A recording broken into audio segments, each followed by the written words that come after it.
Mesdames, Mesdemoiselles et Messieurs, je vous dis bonjour. Hier, j'ai commencé une petite vidéo pour pouvoir exprimer les choses, pour pouvoir expliquer les choses de manière à ce que les gens puissent comprendre ma position, mais aussi que les gens puissent comprendre la position du gouvernement.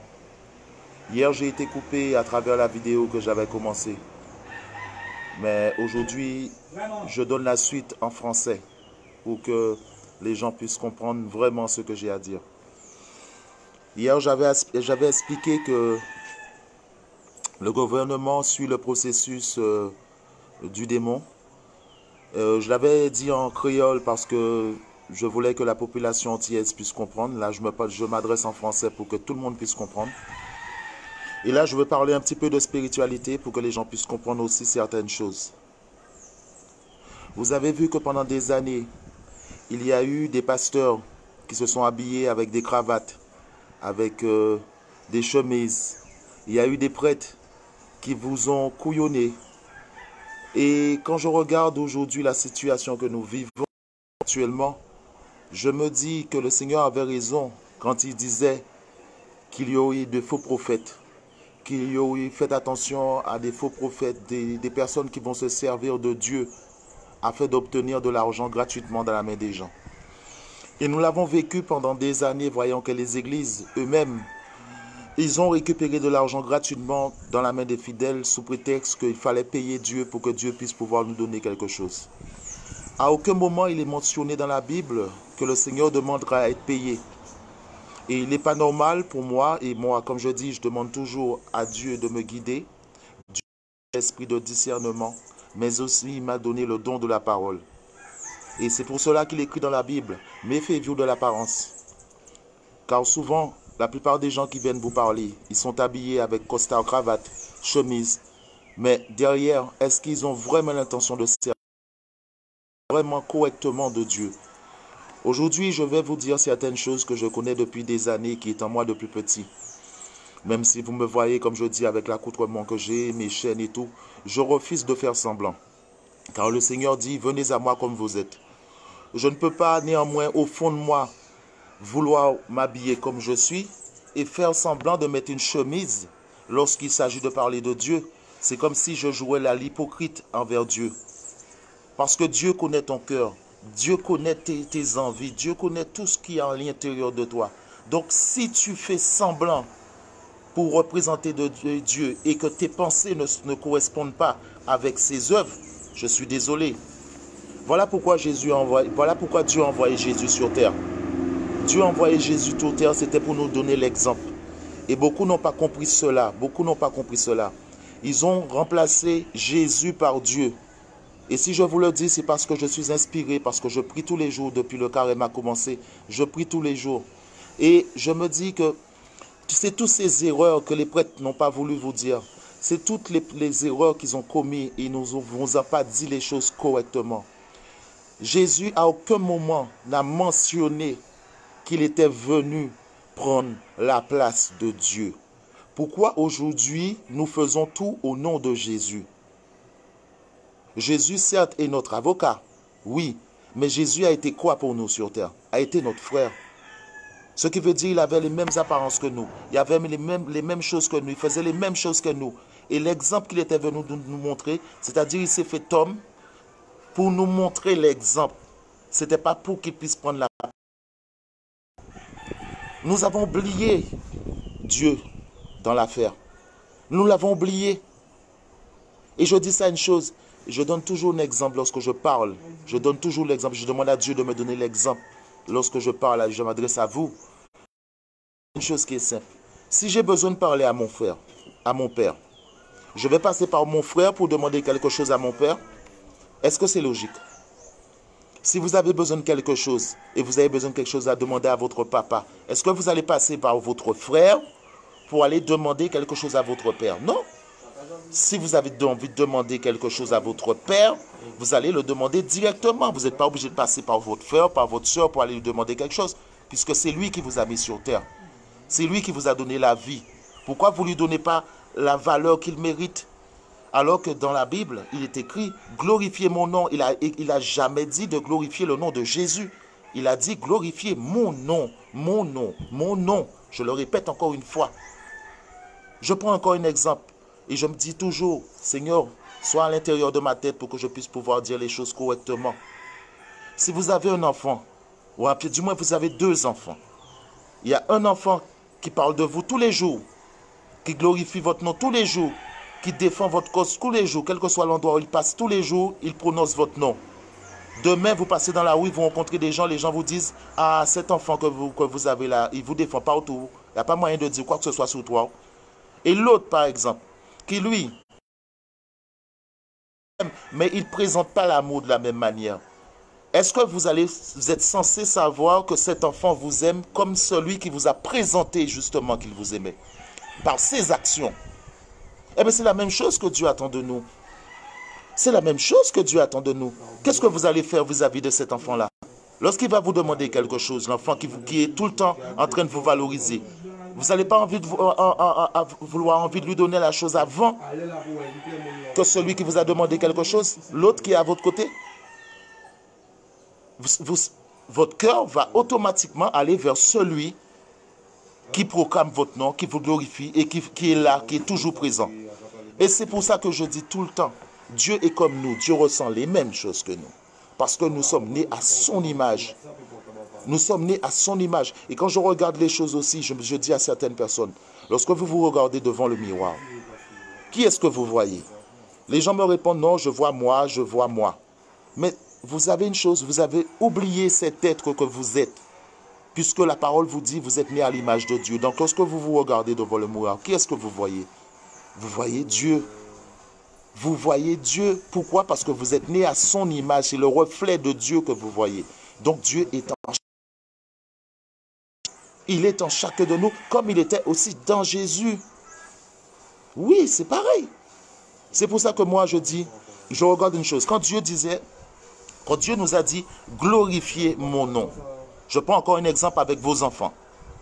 Si vos enfants vous parlent tout le temps, il est là tous les jours, il fait tout ce qu'il faut pour vous. Il glorifie votre nom, du moins vous allez l'honorer cet enfant. Rien ne sera impossible à lui donner cet enfant. Eh bien c'est pareil, quand vous marchez dans la rue, pourquoi vous ne parlez pas de Dieu? Quand vous allez en boîte de nuit, pourquoi vous ne parlez pas de Dieu?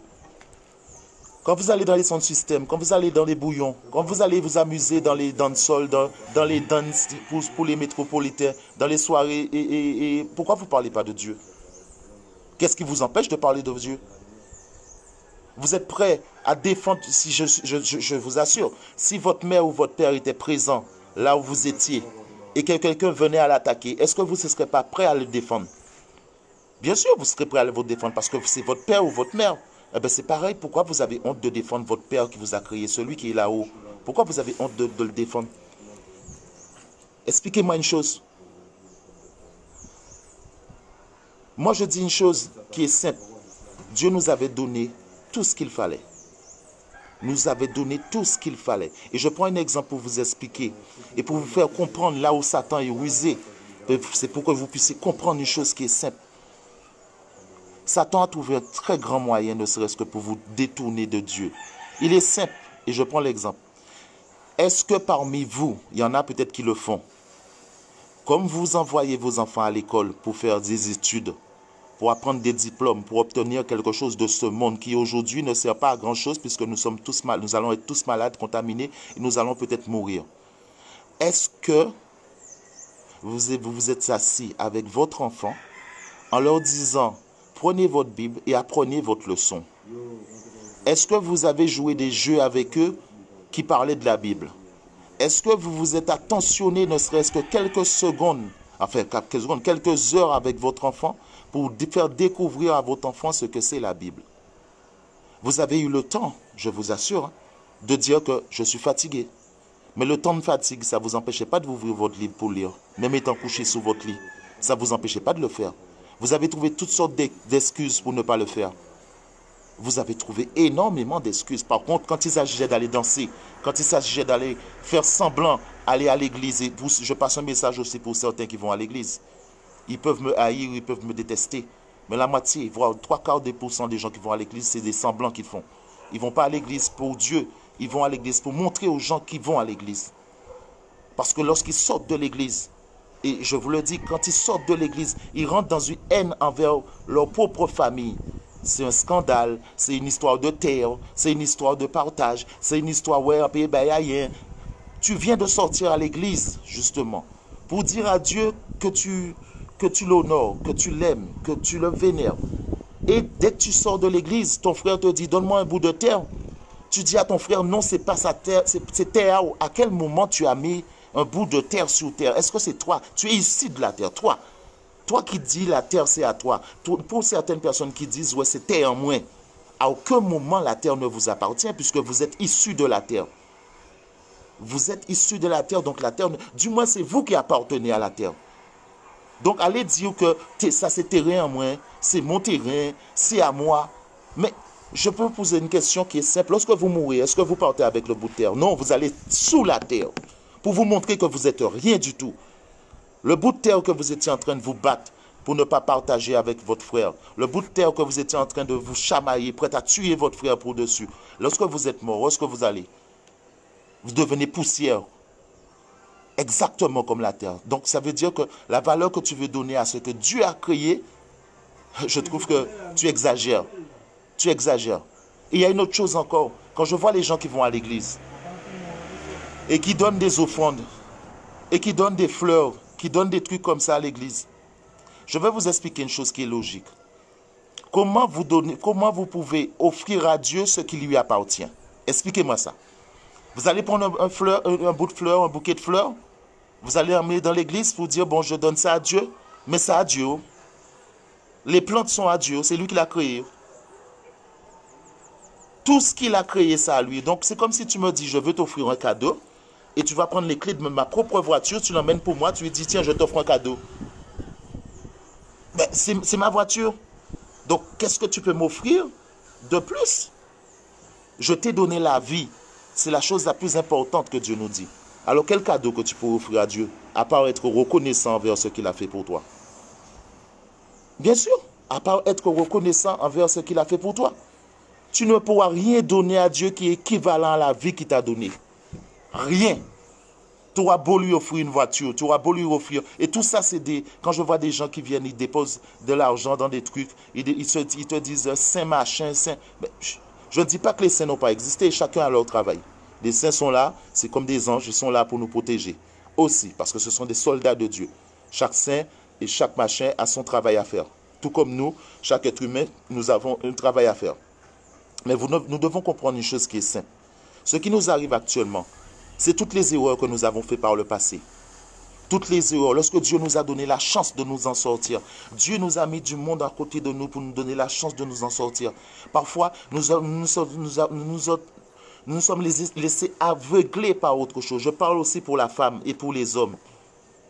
Je ne veux pas dire que dans ma vie sentimentale, ça n'a pas été. Mais c'est un choix, je pense que Dieu a voulu.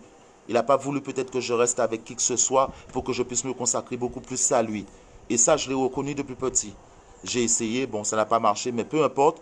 Pour l'instant, tout ce que je vois, c'est la gloire que Dieu me donne. C'est-à-dire, pas la gloire, du moins, la bénédiction que Dieu m'apporte à travers les mots que je vous donne aujourd'hui. Mais pour ceux qui sont en couple aujourd'hui, nous voyons aujourd'hui que nous sommes confinés. Il se passe qu'il peut y avoir des violences conjugales, il peut y avoir des tas de choses. Et je vous assure, ça aussi, c'est une épreuve que Dieu est en train de... C'est-à-dire, Dieu est en train de nous tester pour savoir, est-ce que pendant le confinement, et justement, vous avez vu à quel moment Dieu nous a testés? Au moment du carême, pour tester notre foi. Pour vraiment tester notre foi. Parce que chaque carême qui s'est passé, on avait le temps de pouvoir nous amuser. On ne consacrait pas à Dieu. Eh bien, Dieu s'est dit, ok, ben je lâche mon épidémie au moment du carême, afin de pouvoir savoir vraiment s'ils sont derrière moi, s'ils s'occupent de moi, s'ils sont là avec moi. Et nous voyons que malgré le confinement, on dit qu'on aime Dieu, qu'on dit qu'on prie Dieu, mais je vous assure, combien de personnes parmi vous n'a pas fait de sexe pendant le carême? Vous êtes confinés là. Dites-moi, comme dit Dieu, celui qui n'a pas couché avec qui que ce soit là pendant le carême, lorsqu'il était, par exemple, confiné, en respect pour le carême de Dieu, jette la première pierre. Là, je vous mets à défi. Soi-disant, vous priez. Vous dites que vous faites des sacrifices pour Dieu. Vous dites que vous êtes là. Est-ce que parmi vous, pour ceux maintenant qui disent qu'ils prient, hein, ils prient, d'accord, je suis d'accord qu'ils prient. Mais dans la prière du carême, dans le carême, on te dit, il faut être à jeun. Il faut montrer à Dieu un moment où tu peux faire quelque chose qui te, par exemple, que tu peux résister à la tentation. Et là, je vous assure, beaucoup d'entre vous ont été piégés par Satan. Dieu vous a testé là. Et vous avez été piégés parce que vous avez prié, soi-disant, pour dire que vous vous consacrez à Dieu. Mais la prière ne servit à rien. Parce que la prière n'a servi à rien, parce que vous n'avez pas fait quelque chose qui est important. Résister à la tentation. Et Satan se sert du sexe pour te tenter. Satan se sert de la femme pour tenter l'homme. Il y a beaucoup de choses qui se passent en ce moment et que nous sommes en train de nous commettre beaucoup d'erreurs sans s'en rendre compte. Et je vous assure, après le confinement, ce qui va se passer, il y aura beaucoup de séparations. Il y aura beaucoup de choses, des vérités vont être révélées. Il y aura beaucoup de choses parce que le confinement a permis de voir. Est-ce que ton mari était fidèle à toi? Est-ce que ta femme était fidèle à toi? Le confinement t'a permis de voir aussi, est-ce que l'amour que vous aviez était vraiment sincère? Le confinement a servi à savoir, est-ce que tu es prêt à pouvoir être en famille? Parce que Dieu a fait en sorte que le confinement soit présent pour savoir, pour essayer de remettre l'ordre dans la famille. Mais si la personne qui s'occupe de toi, à côté de toi, tu vois qu'il ne veut pas rentrer dans l'ordre des choses, à ce moment-là, tes yeux s'ouvrent pour savoir vraiment, est-ce que vraiment cette personne peut rester là? Et surtout, si cette personne qui est à côté de toi ne te dirige pas vers Dieu, parce que tu ne peux pas avoir un homme ou une femme dans ta vie qui ne te parle pas de Dieu. Ça, c'est impossible. C'est impossible. Si un homme ou une femme est à tes côtés et il ne te parle pas de Dieu, dans votre couple, je vous assure, ce ne sera pas vers Dieu, ce sera vers le démon.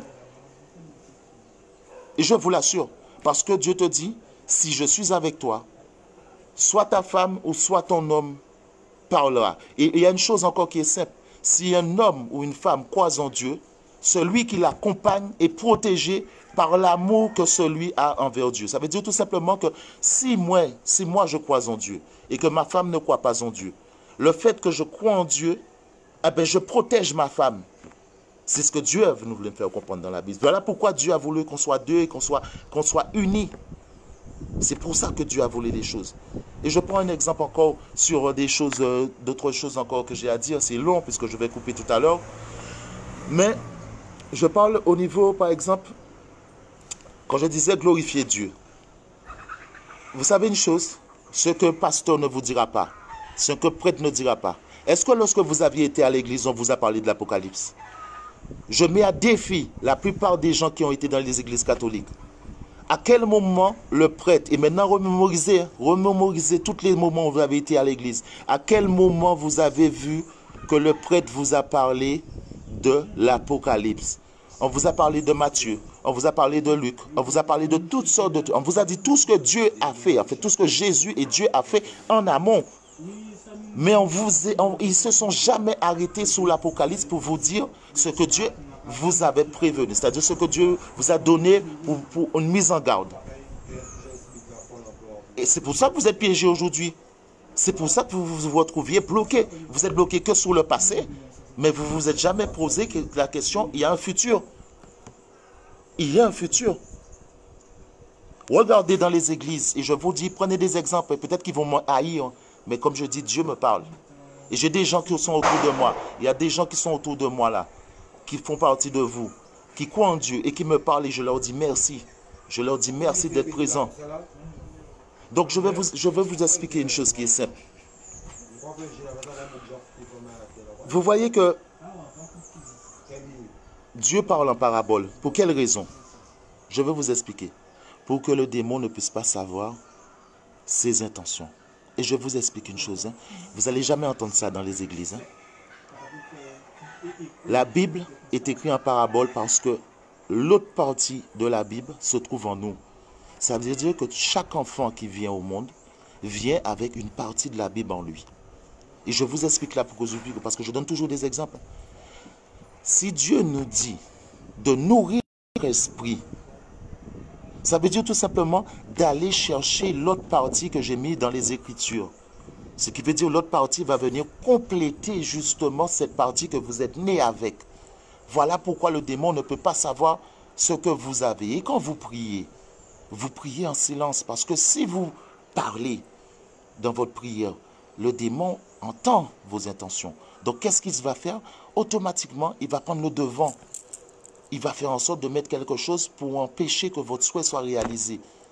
Dieu ne s'adresse pas à vous. Pourquoi? Pour simple raison que s'il ouvre sa voix, il parle, le démon saura.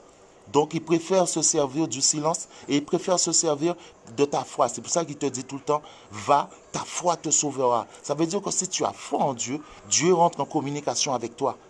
Ça veut dire que tu es capable de parler avec lui. Et ça, c'est quelque chose de très puissant. Les gens vont te prendre pour un fou. Les gens vont te prendre pour un paranoïa. Ils vont te dire que tu as un problème. Mais regardez, tous ceux qui ont parlé de Dieu, tous les prophètes qui ont parlé de Dieu, tous les gens qui ont parlé de Dieu, est-ce qu'ils ne les ont pas traités de fous? Ils ont tous été traités de fous. Ils ont tous été rejetés, exactement comme dit l'Apocalypse à la fin. Quand vous allez parler de moi et que vous allez essayer de me défendre, on va vous rejeter, on va vous traiter de fou, on va vous traiter de paranoïa. Mais moi, je m'en fous qu'on me traite de paranoïa. Puisque je sais que mon travail, il est très important. Autant où je peux me battre pour quelque chose, pour ma famille, mais autant où je dois me battre pour Dieu. Parce que même si je me bats pour ma famille, même si je me bats pour tous ceux qui m'entourent, la seule récompense que je peux avoir, c'est envers Dieu. Parce que les gens qui m'entourent, ils meurent comme moi. Qu'est-ce que je peux attendre de plus? Même mon enfant, qu'est-ce que je peux attendre d'eux? Ils vont mourir aussi comme moi.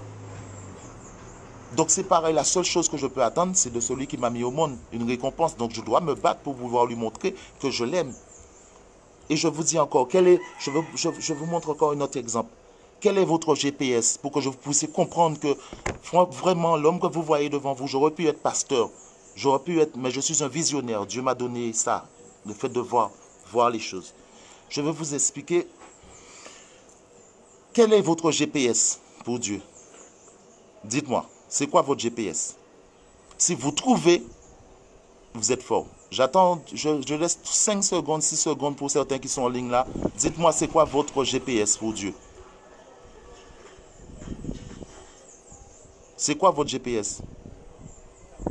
Bon, je ne vois pas de réponse, mais je vais vous donner la solution. Votre GPS pour Dieu, c'est votre voix. C'est votre voix. Voilà pourquoi Dieu nous a dit, glorifiez mon nom, pour qu'il puisse vous entendre tous les jours. Et je vous donne l'exemple avec Jésus. Écoutez-moi bien, avec Jésus. Lorsque Jésus marchait avec les 1000 brebis, vous voyez, je n'ai pas de Bible à côté de moi. Je n'ai pas de référence. Je ne fais pas comme certains pasteurs pour vous donner des références et tout. Je vous montre que tout est dans ma tête, tout est là. Je ne fais pas semblant. Tout est là. Dieu le met dans ma tête naturellement. Donc, pour revenir à ce que je vous disais, je me suis même perdu, mais Dieu va me refaire le truc. Quand vous voyez autour de vous votre enfant, quand Dieu vous dit, voyez la vie comme un enfant, posez-vous la question pourquoi? Pourquoi? Quand Dieu vous dit, voyez la vie comme un enfant, c'est parce qu'il nous considère comme ses enfants. Il ne vous a jamais dit, voyez la vie comme un adulte, parce que c'est lui l'adulte. C'est lui qui nous protège, c'est lui qui c'est son rôle. Nous sommes ses enfants. Et lorsqu'il nous dit, voyez la vie comme un enfant, ça veut dire qu'il faut être humble. Il faut prendre les choses du bon côté. Lorsqu'un enfant est petit, il est à la découverte. Eh bien nous, tant que nous vivons sur cette terre, nous sommes à la découverte. Jusqu'à notre mort, nous sommes à la découverte. Voilà pourquoi Dieu te dit, voyez la vie comme un enfant. L'enfant découvre tous les jours il découvre, il apprend. Eh bien c'est ça, voyez la vie comme un enfant, apprenez. Il n'est jamais trop tard pour apprendre, on n'est jamais trop grand pour apprendre. C'est notre orgueil à nous-mêmes qui nous a mis dans cette situation-là. Le fait de dire, ouais, je connais, ah, je suis machin, t'as rien à me dire, machin. Toutes ces choses-là vous ont bloqué parce que Dieu à un moment a voulu vous parler, vous n'avez pas voulu écouter. Voilà pourquoi Dieu dit que ceux qui ont des oreilles entendent. Tu vois, voilà ce que Dieu a dit. Je ne suis pas, comme je dis, je ne suis pas prophète. Je ne suis pas pasteur. Mais quand je regarde, voilà, Dieu m'a refait revenir. Voilà. C'est quoi? C'est quoi votre GPS? Merci Seigneur. Merci. Donc, c'est quoi votre GPS? Eh bien, votre GPS, c'est votre voix. Et je vous explique pourquoi. Lorsque Jésus marchait avec les 1000 brebis, merci bon Dieu de m'avoir redonné. Satan a voulu jouer dans ma tête là pour me faire oublier le message pour vous. Mais je veux dire, lorsque Jésus marchait avec les 1000 brebis, comment il a pu savoir qu'il manquait un brebis? Parce que derrière Jésus, les 1000 brebis disaient gloire à Dieu, gloire à Dieu. C'est de cette manière-là que Jésus s'est rendu compte qu'il manquait un brebis.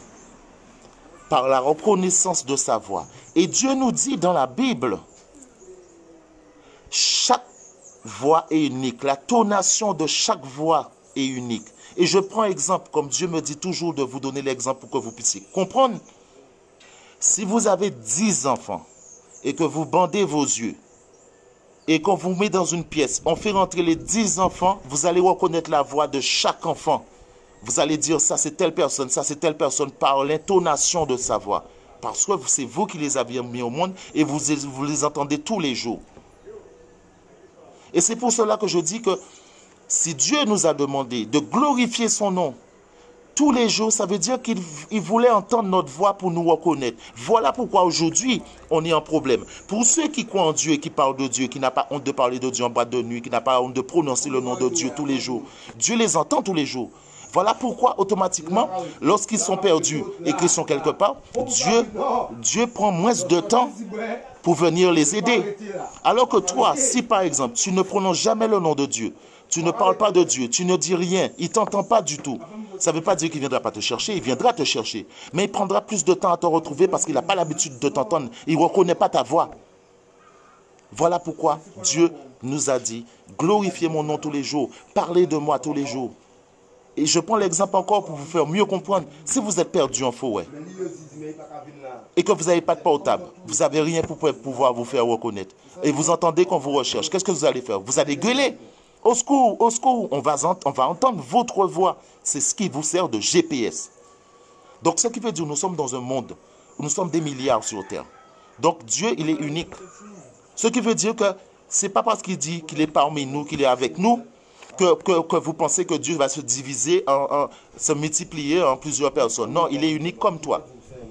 Il se repère par rapport à ton GPS, comme il t'a montré avec Jésus. C'est pour ça que je dis que Jésus il était venu nous donner l'exemple.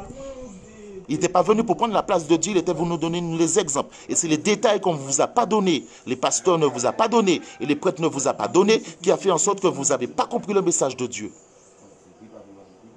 Et c'est ce que je dis tout le temps, c'est pour ça que je donne toujours des exemples lorsque je parle avec vous. Lorsque vous allez à l'église, est-ce qu'on vous donne des exemples comme moi je vous donne actuellement là?